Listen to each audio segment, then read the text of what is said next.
Bonjour chers élèves, notre leçon d'aujourd'hui s'intitule La confrontation Antigone et Ismène. Il s'agit du troisième extrait de Antigone de Jean Anouilh, publié en 1944. Après la lecture du texte, bien sûr sa compréhension, nous passons à la première étape. Comme toujours, il s'agit de l'identification du texte. À travers cette identification, nous allons poser des questions auxquelles nous devons répondre. Première question qu'on peut poser, où se trouvent les personnages? Le lieu où se trouvent les personnages, on va les répartir en deux. Nous avons l'espace, le petit espace, il s'agit du palais du roi. C'est le palais royal. Et nous avons le grand espace, c'est Thèbes, bien sûr, à la Grèce antique. Deuxième question, qui sont-ils? Ce sont deux figures féminines, Ismène et sa sœur Antigone. Troisième question, quelle forme va prendre ce face-à-face entre les deux sœurs? Comme vous le voyez, il s'agit d'un échange de paroles entre les deux sœurs. C'est un face-à-face, une sorte de confrontation. Donc la forme que va prendre ce face-à-face, c'est une forme de confrontation, puisque chacune va essayer de son côté défendre son point de vue et essayer de convaincre et persuader l'autre. Question suivante. Quels sont le type et le genre de ce texte? Pour le type, on peut dire c'est un dialogue, un échange de paroles, un ensemble de répliques. Le genre, il appartient au théâtre moderne, à la tragédie moderne. D'après la lecture du texte à compréhension, on sait très bien que les deux sœurs cachent un secret. Donc, quel est ce secret qu'elles partagent entre elles? Donc, le secret qu'elles partagent, c'est tout simplement l'enterrement de leur frère Polynice. On sait très bien que Antigone, elle avait cette intention d'enterrer son frère. C'était son projet tout au long de la pièce.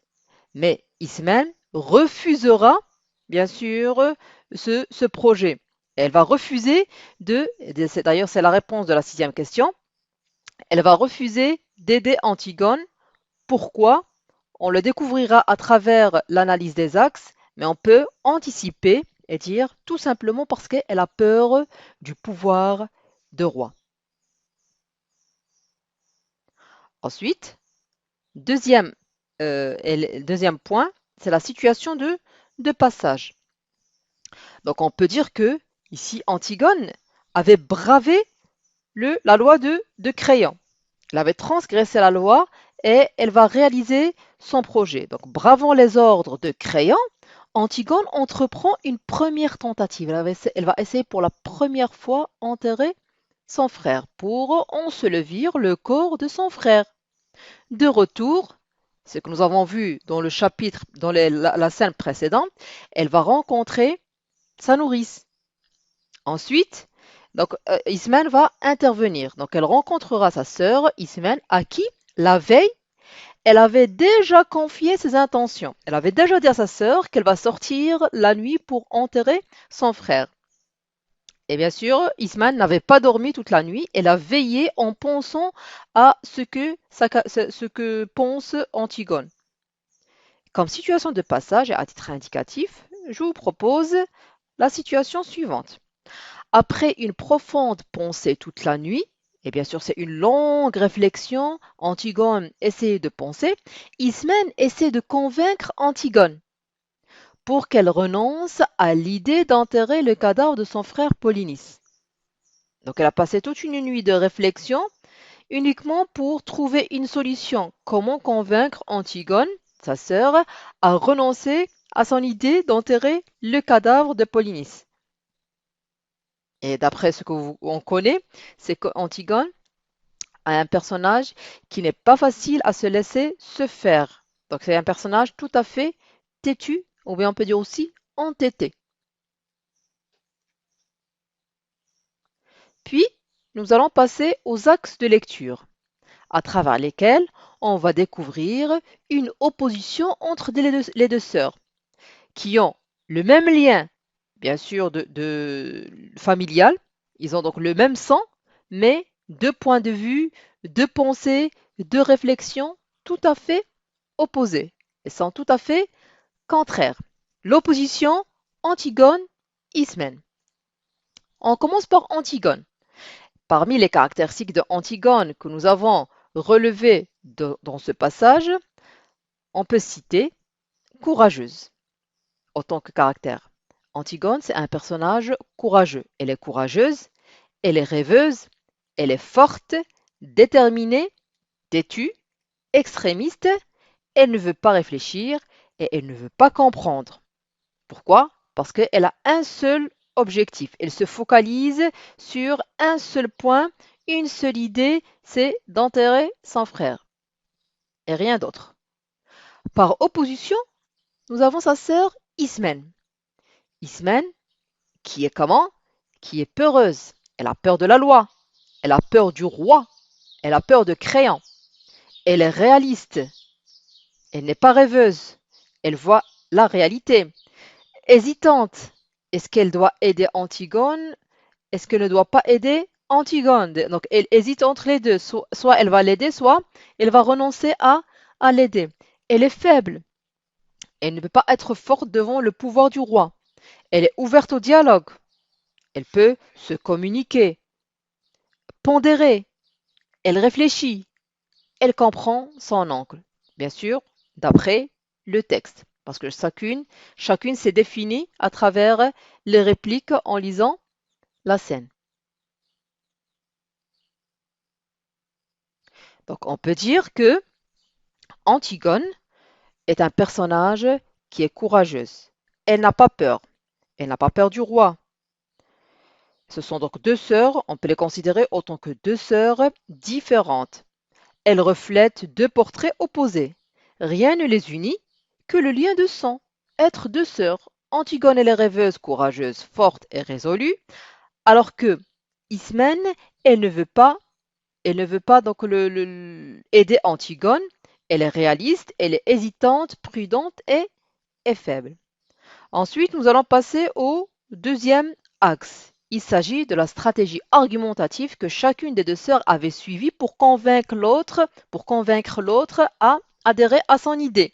Antigone, elle veut convaincre Ismène de l'aider à enterrer son frère, et Ismène, elle veut convaincre Antigone de renoncer à l'enterrement pour ne pas être punie par le roi, ou bien pour ne pas être, entre parenthèses, on va dire, tué par le roi, exécuté par le roi.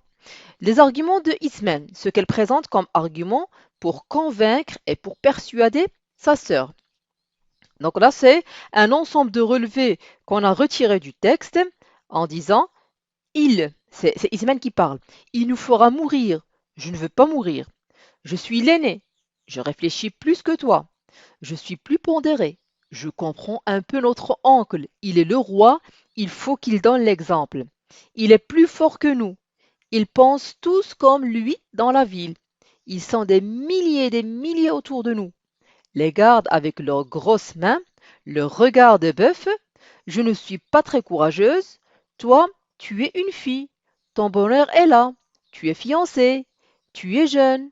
Tu es belle et aimant. Et toi? Donc là, vous voyez la stratégie qu'a suivie Ismaël. Elle a commencé par convaincre au début en utilisant des arguments qui sont logiques et raisonnables, et par la suite, elle a fini par utiliser un argument pour persuader, qui touche les sentiments de Antigone. Toi, tu es une fille, ton bonheur est là, et ton fiancé, aimant. Donc là, elle essaie de la persuader, chose qui ne se réalisera jamais.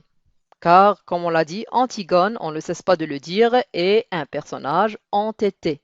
Donc elle est têtue. Par contre, ou bien par opposition, Antigone avait aussi ses arguments pour défendre sa position. Parmi ces arguments, le relevé suivant. À chacun son rôle. Nous devons aller enterrer notre frère. C'est comme cela que ça a été distribué. Il ne faut pas réfléchir. Je ne veux pas comprendre. Je ne suis pas le roi. Je ne veux pas avoir raison. Ai-je assez pleuré d'être une fille? Et là, Lorsque vous lisez le texte, vous allez voir que Antigone utilise des phrases qui sont courtes. Elle utilise des phrases qui sont négatives pour montrer donc sa position, qu'elle est tout à fait le contraire, qu'elle ne veut pas écouter, qu'elle ne veut pas entendre son entourage, qu'elle va se laisser se faire. Donc ce qu'elle pense à sa guise. Ensuite, nous allons passer, on va faire un petit commentaire des relevés des deux filles. Antigone, d'un côté les arguments de Antigone et les arguments de Ismène. Et là, vous allez voir que la confrontation entre les deux sœurs montre comment chacune d'elles tente de convaincre l'autre, moyennant des arguments d'ordre sentimental ou logique. Elles ont commencé par le logique vers le sentimental. Convaincre, puis essayer de persuader par la suite. Ismène paraît plus raisonnable que sa sœur Antigone. Elle justifie sa peur par des arguments logiques et acceptables. Elle est consciente de sa faiblesse devant la force de Créon. Elle comprend aussi son oncle qui doit faire régner l'ordre dans Thèbes. Mais Antigone rejette ces arguments et justifie son acte par le devoir moral. Le dialogue entre les deux sœurs est un dialogue de sourds. Aucune des deux ne veut comprendre l'autre et chacune se faisait à sa guise. Puis, la synthèse. D'après le premier axe, l'opposition entre les deux sœurs, Antigone, Ismène, et la stratégie argumentative que chacune avait suivie pour convaincre et persuader l'autre, nous pouvons élaborer la synthèse suivante pour conclure notre analyse. Et nous allons dire à titre indicatif, bien sûr, Antigone ne veut pas renoncer à son projet d'enterrer son frère Polynice, malgré les arguments avancés par Ismène. Elle est entêtée, révoltée, insoumise et elle ne donne aucune attention au raisonnement de sa sœur aînée qui est faible, lâche et soumise. Là, nous arrivons à la fin de notre cours, euh, espérant que vous avez bien saisi ce qui est expliqué et j'espère aussi que vous allez vous donner plus d'attention à votre travail et vous allez continuer la lecture des autres scènes. D'ici la prochaine séance, je vous souhaite d'excellents moments et bonne chance. Merci pour votre attention.